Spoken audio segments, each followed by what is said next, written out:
almost broke America apart. I remember my mother putting a white piece of cloth over his face, and they closed the casket.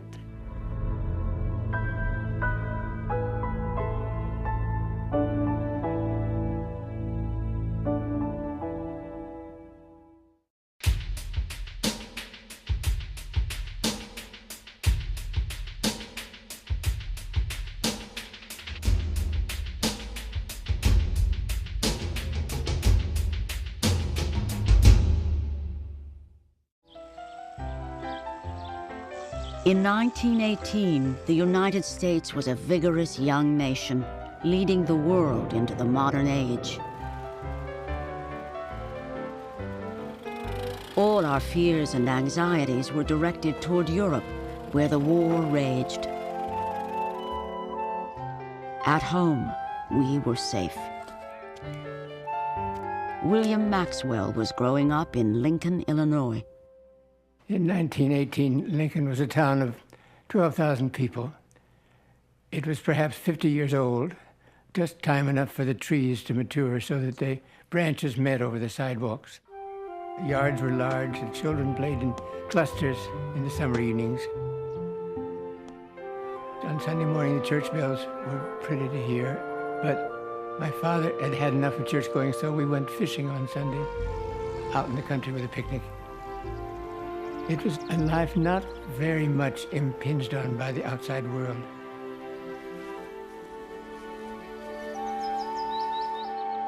In Macon, Georgia, Catherine Guyler was 5 years old. My father was a playmate, actually, and when he'd take me out in his car, he would stop at a grocery store that he knew and take me in. And the owner of the store, in his white uniform, would say to his men, "Go out and shake the candy tree, boys." I think I must have known that candy didn't grow on that tree, but I wouldn't have given up the notion because he was enjoying it, and I was enjoying it, and everybody was enjoying it, you see.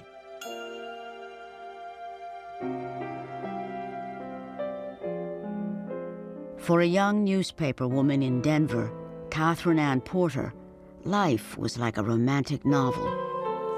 I had a job on the Rocky Mountain News. The city editor put me to covering theaters. I met a boy, an Army lieutenant. We were much in love. The soldier was the darling of America. Patriotism ran unrestrained in a country newly entered in the Great War. We would march up the streets singing, "Tramp, tramp, tramp, the boys are marching." I spied Kaiser at the door, and we'll get a lemon pie and we'll squash him in his eye, and there won't be any Kaiser anymore. It was a good world, but it was an age of innocence. We really didn't know what was ahead.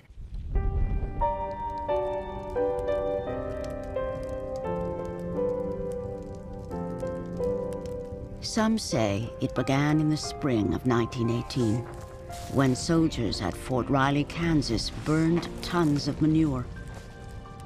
A gale kicked up. A choking dust storm swept out over the land.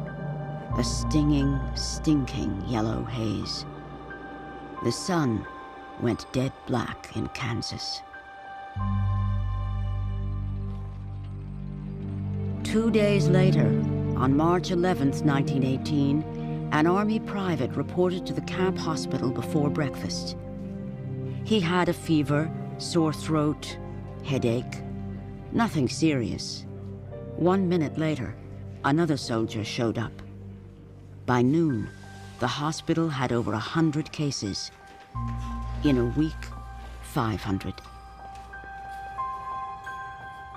That spring, 48 soldiers, all in the prime of life, died at Fort Riley. The cause of death was listed as pneumonia. The sickness then seemed to disappear, leaving as quickly as it had come. For over a century, the booming science of medicine had gone from one triumph to another. Researchers had developed vaccines for many diseases: smallpox, anthrax, rabies, diphtheria, meningitis. With the great advances in microbiology, we were eliminating mysteries, okay? The mystery of what causes this disease, the mystery of what causes this disease. The optimism of being able to visualize something, all we have to do is just look under the microscope and we'll see the organism and then take an action and see that something die off or be controlled. That leads to the thought of invincibility. It seemed that the masters of medicine could control life and death. There was nothing that Americans couldn't do. We could even win the war that no one could win. That summer and fall, over 1.5 million Americans crossed the Atlantic for war. But some of those doughboys came from Kansas, and they'd brought something with them, a tiny, silent companion. Almost immediately, the Kansas sickness resurfaced in Europe. American soldiers got sick, English soldiers, French, German. As it spread, the microbe mutated, day by day, becoming more and more deadly. By the time the silent traveler came back to America, it had become a relentless killer.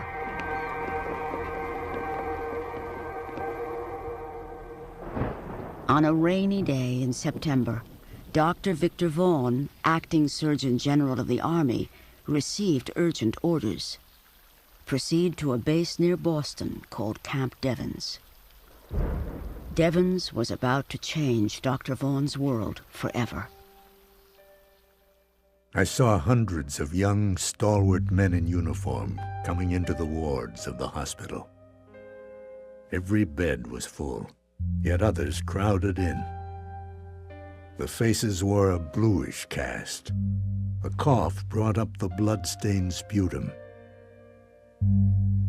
On the day that Vaughan arrived, 63 men died at Camp Devens.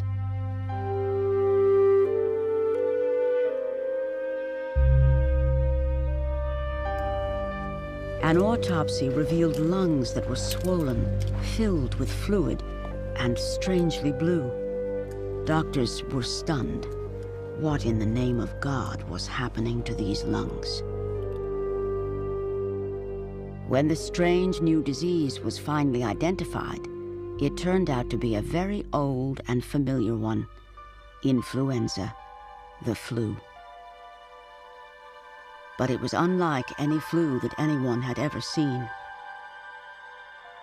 One of the factors that made this so particularly frightening was that everybody had a preconception of what the flu was. It's a miserable cold, and after a few days you're up and around. This was a flu that put people into bed as if they'd been hit with a 2x4, that turned into pneumonia, that turned people blue and black and killed them. It was a flu out of some sort of a horror story. They never had dreamed that influenza could ever do anything like this to people before. Soldiers carried the disease swiftly from one military base to the next. They did it just by breathing. If an individual with influenza were standing in front of a room full of people, coughing, each cough would carry millions of particles with disease-causing organisms into the air. All the people breathing that air would have an opportunity to inhale a disease-causing organism. It doesn't take very long for one case to become 10,000 cases. My first intimations about the epidemic were that something was happening to the troops. There didn't seem to be any reason to think that it would ever having to do with us. And yet, in a gradual, remorseless way, it kept moving closer and closer. For a time, life in America went on untouched. Suffragettes demanded the vote for women. Airmail service began zooming between New York and Chicago. Flying time, 10 hours, 5 minutes. On September 11th, Babe Ruth led the Boston Red Sox to victory in the World Series. But on that same day, on the sidewalks of Quincy, Massachusetts, 3 civilians dropped dead. Influenza was out in the world.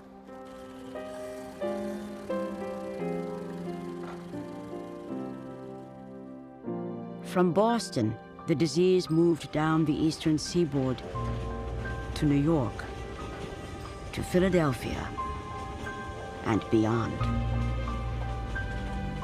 Rumors of this alarming situation had reached this very small town of 12,000 people in the Middle West. I know that my parents were worried. I paid less attention to their words than I did to the sounds of their voices, and when they discussed it, I heard anxiety. My mother was expecting a baby, and so my father and mother had no choice but to take me to my father's sister's house, where we were not comfortable. It was a dark, gloomy house. I can best suggest the quality of the house by saying in the living room there was a framed photograph of my grandfather in his coffin. It was a very strange room. There was a vase with peacock feathers in it, and my aunt didn't know, I don't know that anybody else in Lincoln knew, that peacock feathers bring bad luck.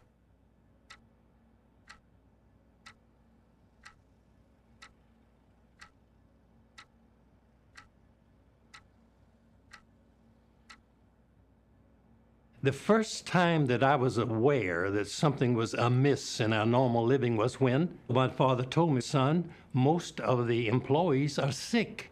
We don't have anyone left to run the store. Everyone is homesick or in the hospital sick. And within a week or 10 days, my father told me that this sales lady had passed away and another one had passed away. So as I recall, out of the 8 or 10 employees, 4 of them passed away, and the passing away came about so quickly. It was a mild day, and we were sitting on the step. Diagonally across from us, there was a girl, 15-year-old girl, was just buried. Towards the evening, we heard a lot of screaming going on. And in that same house, a little baby, 18 months old, passed away. In that same family.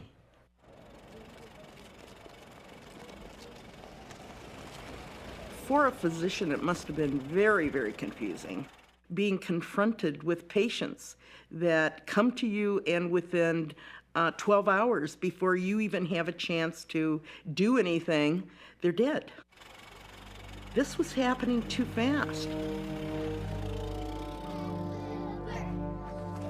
Even children began to see it coming. A little ditty was heard in playgrounds. I had a little bird. Its name was Enza. I opened the window and influenza. I had a little bird. Its name was Enza. I opened the window and influenza. Most officials, however, failed to recognize the growing threat. Royal Copeland, health commissioner of New York City, announced, "The city is in no danger of an epidemic. No need for our people to worry." Copeland would let things take their own course. The first reaction of the authorities, for many of the most important ones, was just flat out denial. They didn't know what was happening, they didn't know what to do, and therefore they did the human thing, which is to say it's not happening. With the war escalating, federal officials continued to put Americans at risk. One September day, they called 13 million young men to register for the draft. The men jammed together in schoolhouses, city halls, post offices. There were 2 enormously important things going on at once, and they were at right angles to each other. One, of course, was the influenza epidemic, which dictated that you should sort of shut everything down and the war, which demanded that everything should speed up, that certainly the factories should continue operating, you should continue to have bond drives, soldiers should be put on boats and sent off to France. It's as if we could, as a society, only contain one big idea at a time, and the big idea was the war. With America's tunnel vision focused on the war, throngs turned out for enormous parades supporting Liberty Loan drives. In Philadelphia, 200,000 sardined in the streets. The crowd linked arms, sang patriotic songs, breathed on each other, infected each other. And in the days that followed, the flu ripped into Philadelphia like a freshly sharpened knife. Harriet Farrell's family lived on Brooklyn Street. It was really a terrible experience for the people. It was so many people sick. In our household, it was the 4 of us in bed, and my uncle and aunt on the 3rd floor apartment with their son. So my mother was caring for 7 sick people in our home. When my mother became ill, that's when I knew we were in trouble. I only knew it from my child's eye. And my child's eye was 5 years old. I wanted to go and get in her bed, and it wasn't allowed. They didn't want me to get sick either, do you see? And they brought in a little bed into her room. My mother saw me miserable in that little bed that they brought in for me and tucked me in her bed because she didn't like to see me unhappy. And of course, I promptly got the flu with her, as you could imagine. And there was fun in that for me until it became so painful.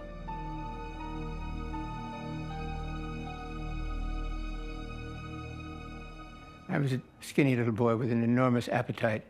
Just as my plate was put in front of me, I felt no desire for food.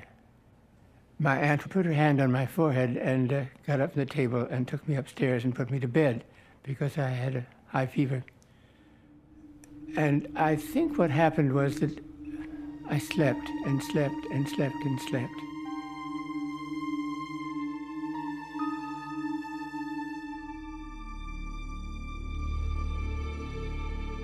No one knew what was causing the epidemic, but there was no shortage of guesses.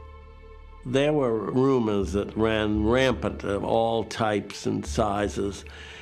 And one of the rumors I remember very explicitly was that the Germans had planted the germs for the spread of influenza. Flamboyant evangelist Billy Sunday thought the cause was as simple as sin. "We can meet here tonight and pray down the epidemic," Sunday said. But even as he spoke, people in the audience collapsed with the flu. One agonized official in the stricken East sent an urgent warning west.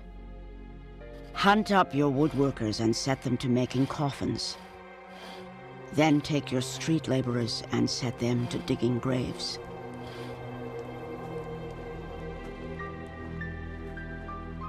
The flu was now moving into small towns, deep in the heart of the country.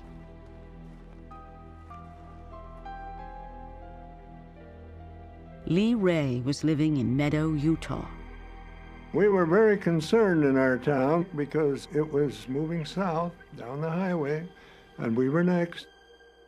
My father was selected as the health officer. We had never had a health officer in our town before, but we felt now that we needed one, and so my dad went out to the city limits signs, and I went with him, and we put a sign that said, "This town is quarantined, do not stop." So we had purposely isolated ourselves, but it wasn't enough. The disease came anyway. The mailman brought it. You can't barrier yourself from being exposed because the person who looks healthy may be spreading the disease. And that was part of the horror. We can't get away from respiratory diseases of other people because we all have to breathe.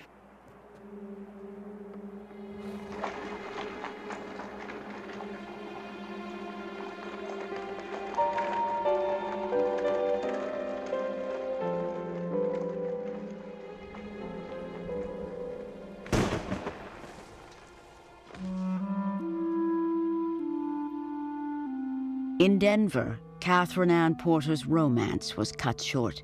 She too became sick. Soon she was delirious. But Porter's dashing young lieutenant stayed by her side.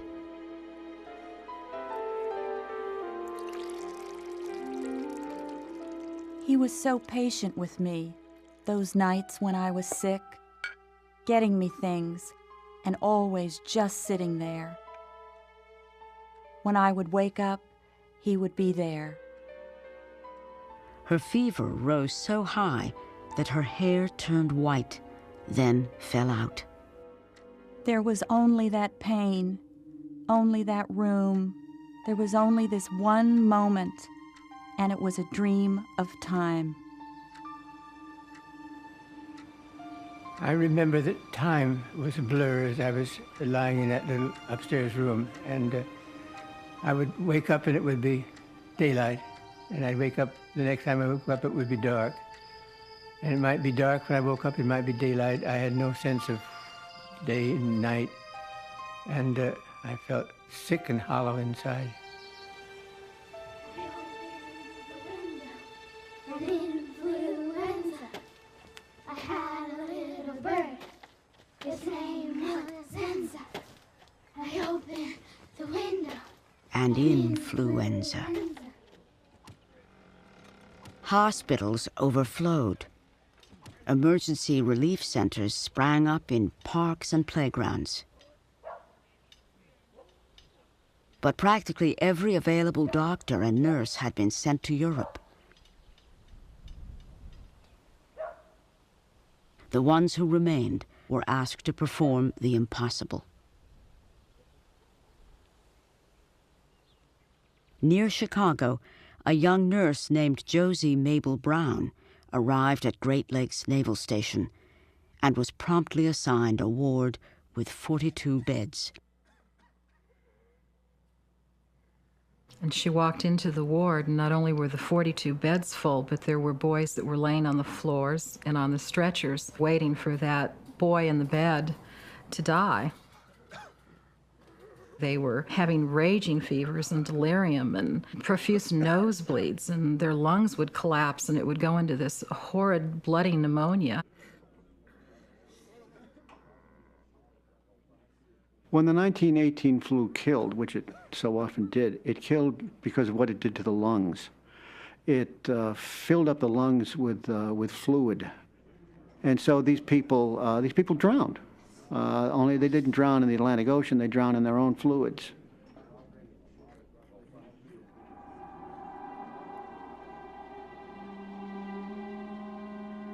The epidemic was now a national crisis. Something had to be done. In many places, officials rushed through laws requiring people to wear masks in public.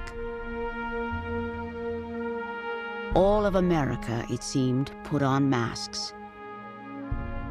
At last, many thought, they were safe.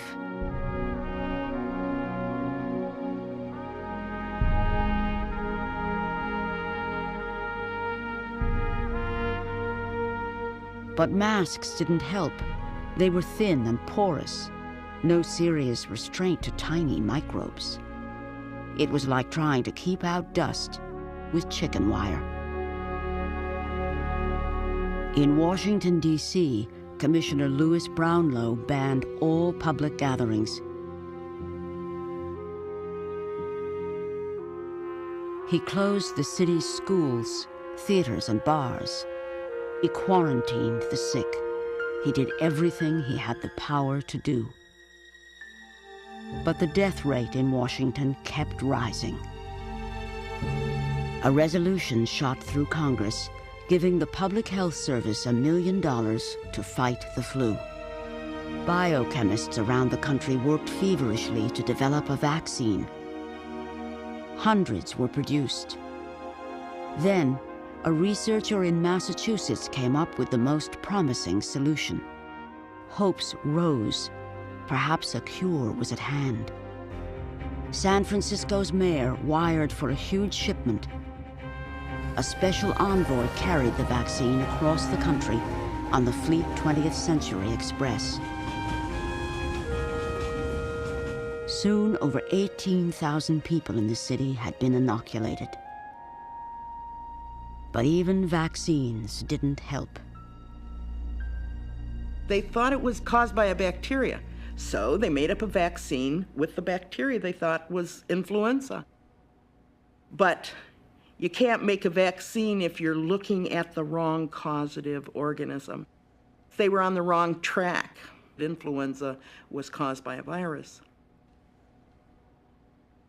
Science knew next to nothing about viruses at this time. The optical microscopes they had couldn't show you virus. Virus is much too small for them. Nobody would ever see virus until the electron microscope came along, and that was decades after that. These poor scientists were looking for a needle in a haystack when they didn't know it was a needle they were looking for, and the needle was too small for them to see. So no wonder they didn't find it. Medical science, at the very moment of its great rise to power, had failed to provide a cure. At that moment, I decided never again to prate about the great achievements of science. The deadly influenza demonstrated the inferiority of human inventions. Victor Vaughan. With science powerless, many people turned to folk remedies and quick fixes. There was some quackery that existed at the time. There were all kinds of gimmicks that were being pursued by people in desperation.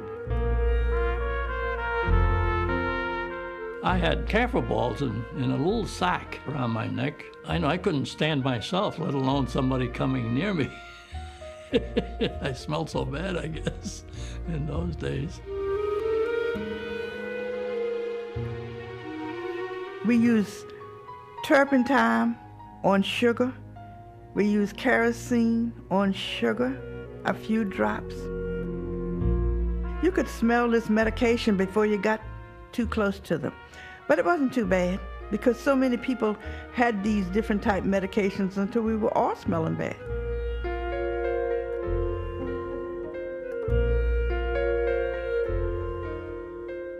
Everybody was asking for medicine, and there wasn't any. So Dad came home and said, we've got to make medicine some way. And so in our kitchen, on our cook stove, Dad stewed up about 5 gallons. It wasn't real medicine, but it smelled like medicine, and it tasted like medicine, and we put a lot of honey in it so that it would taste pretty good.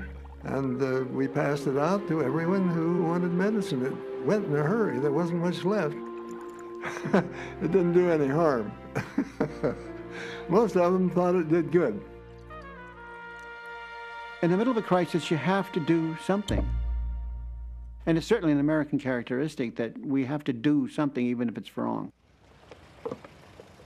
Folk remedies might have been wrong, but doctors were just as helpless. They absolutely didn't know what to do for treatment of these patients. The ambulances would arrive in the morning. The drivers would bring in 4 living patients, but the nurses would go ahead and wrap these patients in the winding sheets, and they would put toe tags on the boys before they were even dead. One doctor told a patient's wife, "This is my 25th case, and I've lost the first 24. A 12-year-old boy was told by his doctor, "Get on the waiting list for a casket." My mother called the doctor because the whole family was sick with this flu. And I, being an infant baby, was very sick, to the point that the doctor thought that I would not make it. And he told my mother that it wasn't necessary to feed me anymore because I wasn't going to live.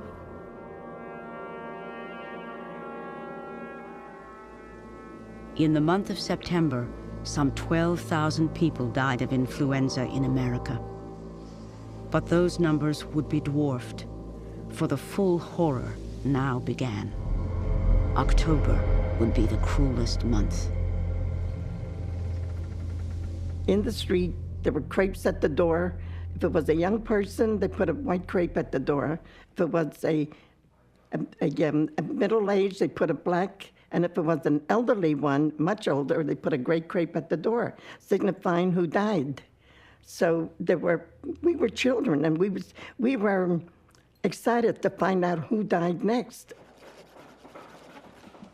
My father, my older brother, and an uncle were all engaged in the funeral directing business.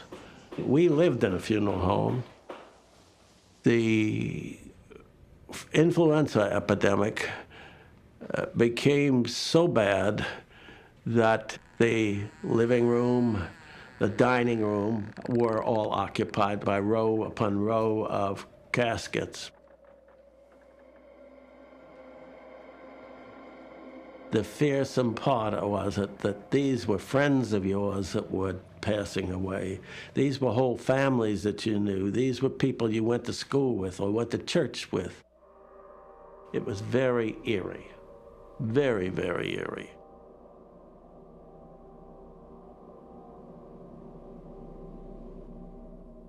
The undertaker, which was a half a block away from me, had pine boxes on the sidewalk, piled high.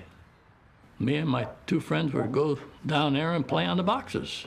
It was like climbing the pyramids, up and down and around and the whole bit jumping off. And my mother told me that I should never go down there. Don't go on those boxes because there are people in them that have died. These two friends of mine got sick right after that.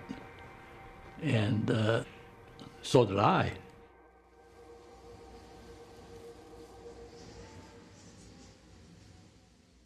My father, being the health officer, was very concerned about the Indians who were our neighbors. They were only 6 miles away. So Dad and the city marshal rode up there one day to see how things were going at the Indian camps. And they were horrified at what they saw. After an Indian died, his family and friends would sit around chanting him to the happy hunting grounds, and they'd spend all night there. And by that time, they were all exposed. Everybody had the flu. Ultimately, they killed about half of the Indians.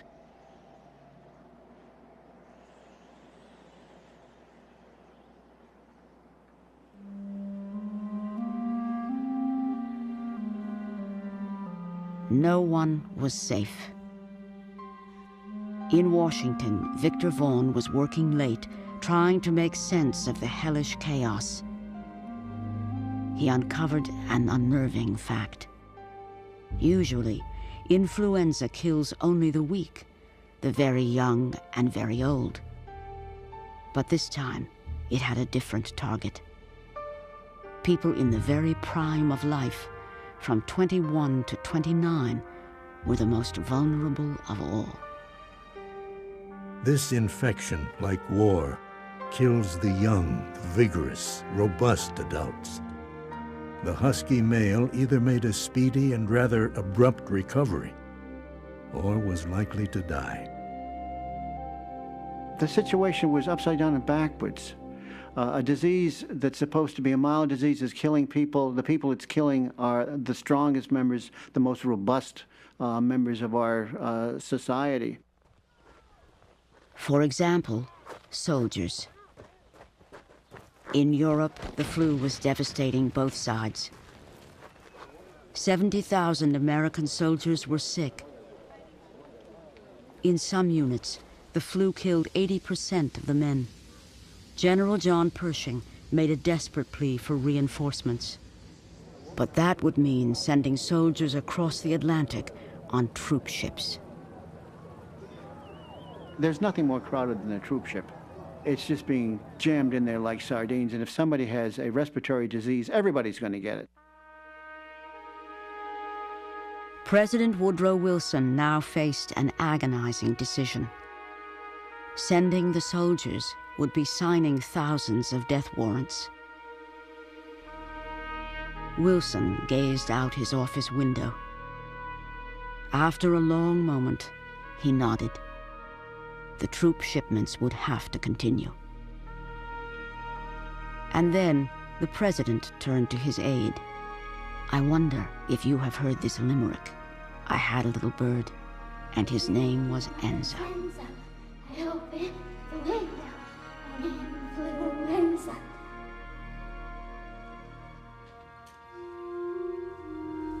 I lay like a stone at the farthest bottom of life.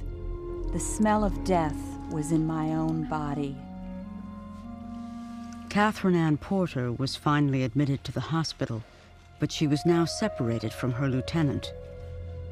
She was so sick that she was left on a stretcher in the hallway, left there to die.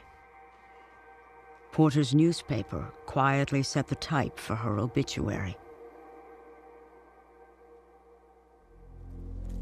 In New York, 851 people died of the flu in a single day. But the greatest horror came to Philadelphia. In 1 week in October, the death rate there was 700 times higher than normal. In October, we were all sick. We had headaches, pains in the legs, the stomach, vomiting, and everything. We were all sleeping close to one another because we only had 2 beds in the one room. Harry couldn't stay with us because he was too sick. I was like a second mother to Harry. Harry was always close to me. So when he was very sick, he kept calling me all the time, and I was always beside him. So my mother said, "While Harry's sleeping, you go and lie down." My mother said he opened his eyes went back and forth, and his head went back and forth, and he said, "Annie," my name was Nanina in Italian, Nanina, Nanina, and he died with my name in his mouth.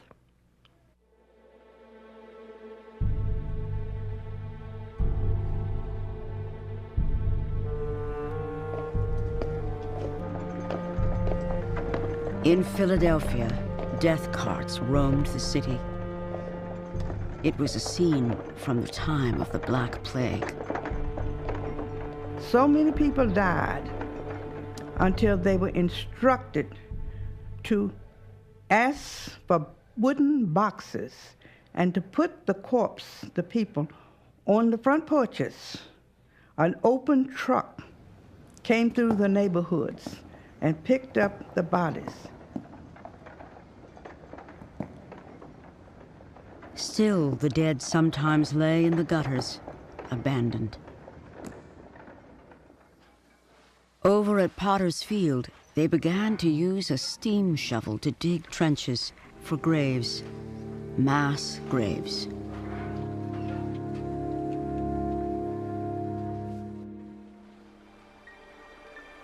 Over 11,000 people would die in Philadelphia alone that October.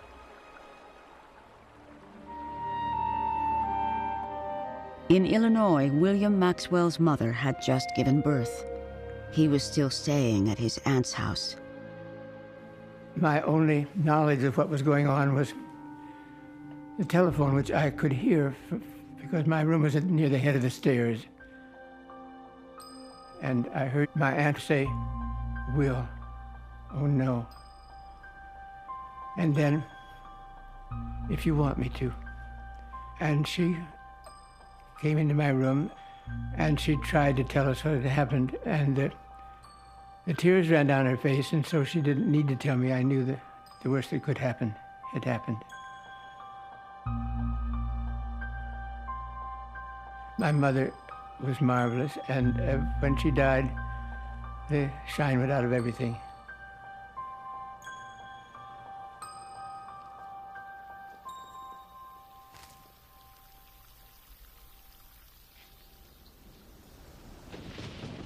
In 31 shocking days, the flu would kill over 195,000 Americans.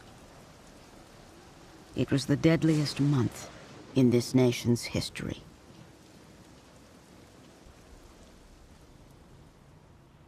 Coffins were in such demand that they were often stolen.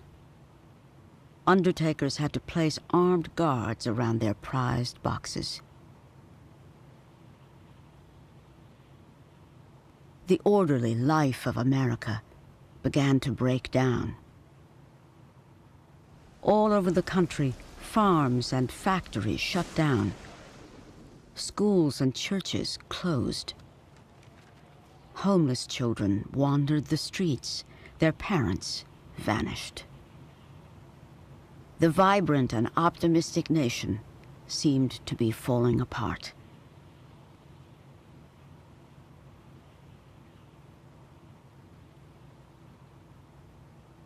People were actually afraid to talk to one another. It was almost like, don't breathe in my face. Don't look at me and breathe in my face, because you may give me the germ that I don't want.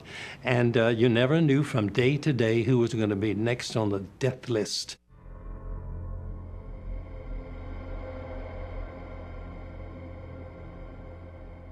Everybody was living in deadly fear because it was so quick, so sudden, and so terrifying. It destroyed the intimacy that existed amongst people in those days of the early 20th century.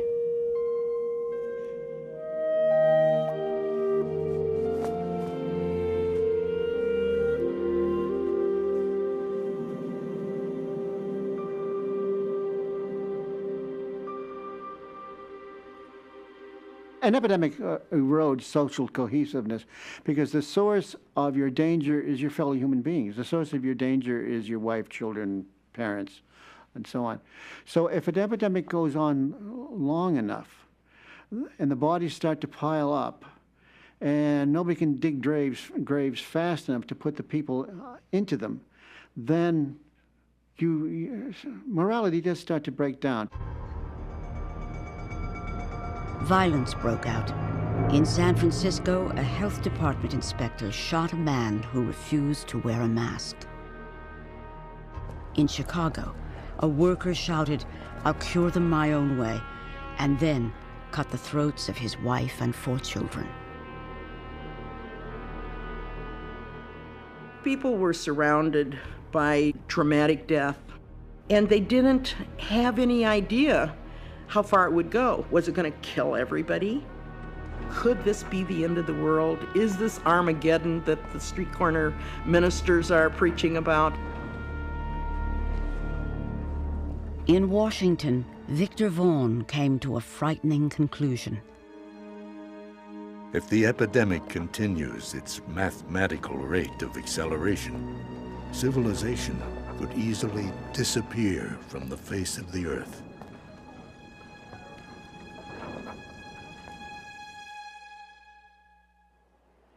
But a miraculous thing began to happen. As mysteriously as it had come, the terror began to slip away.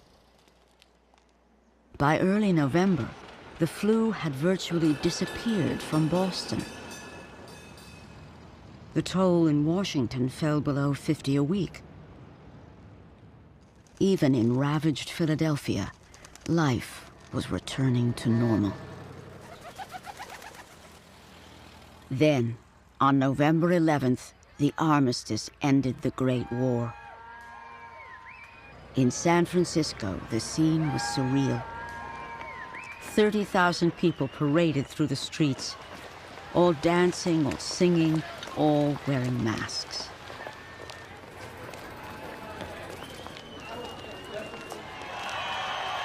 The country had a lot to celebrate. Not only was the war over, but the worst of the epidemic was passing.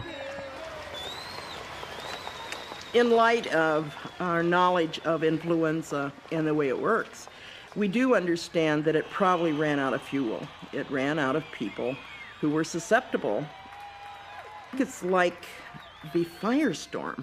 It sweeps through, and it has so many victims, and the survivors developed immunity.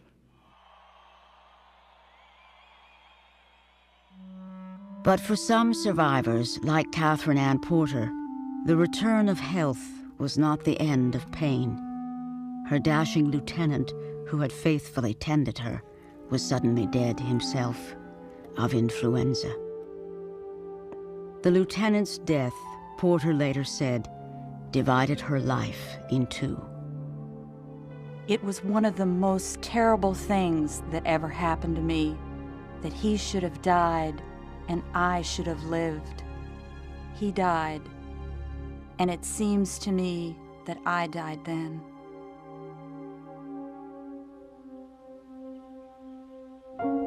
And then when we got out again and went back to school, I was shocked to see that my friends were not around. They weren't home. I would knock on their door and they would open the door just a little bit and says, no, Jimmy's not here, or Frankie's not here. And where is he? Let your mother tell you. They wouldn't tell me. Let your mother tell you. I was a pretty lonely kid at the time because these were my friends that I played with all those years and went to school with. And when I lost them, my whole world changed. The epidemic killed, at a very, very conservative estimate, 550,000 Americans in 10 months. That's more Americans than died in combat in all the wars of this century. And the epidemic killed at least 30 million in the world and infected the majority of the human species. As soon as the dying stopped, the forgetting began. It is in the individual memory of a great many of us, but it's not in our collective memory. That, for me, is the greatest mystery, how we could have forgotten anything so horrendous, so massively horrendous as this epidemic, which killed so many of us, killed us so fast, and our reaction was to forget it. Why? You know, why wasn't that part of our memory or of our history? And I think it's probably because it was so awful while it was happening, so frightening, that people just got rid of the memory. But it always lingers there as a kind of an uneasiness. If it happened once before, what's to say it's not going to happen again? The more we find out about influenza virus, the more real that fear becomes.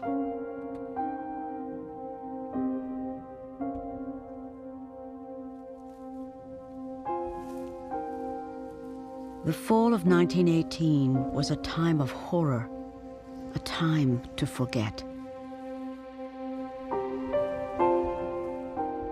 But some would always remember. I remember my mother putting a white piece of cloth over his face, and they closed the casket. I can't forget. It was very, very bad.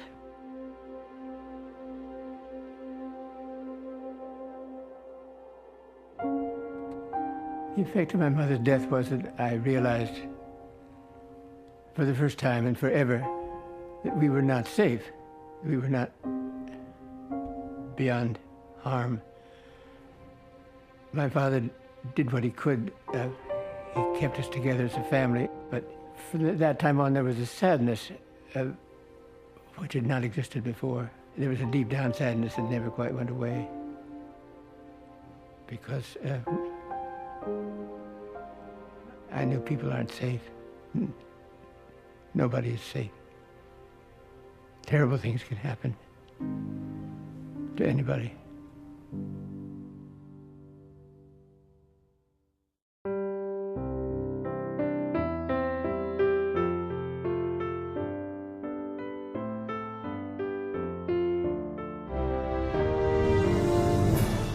American Experience Influenza 1918 is available on DVD.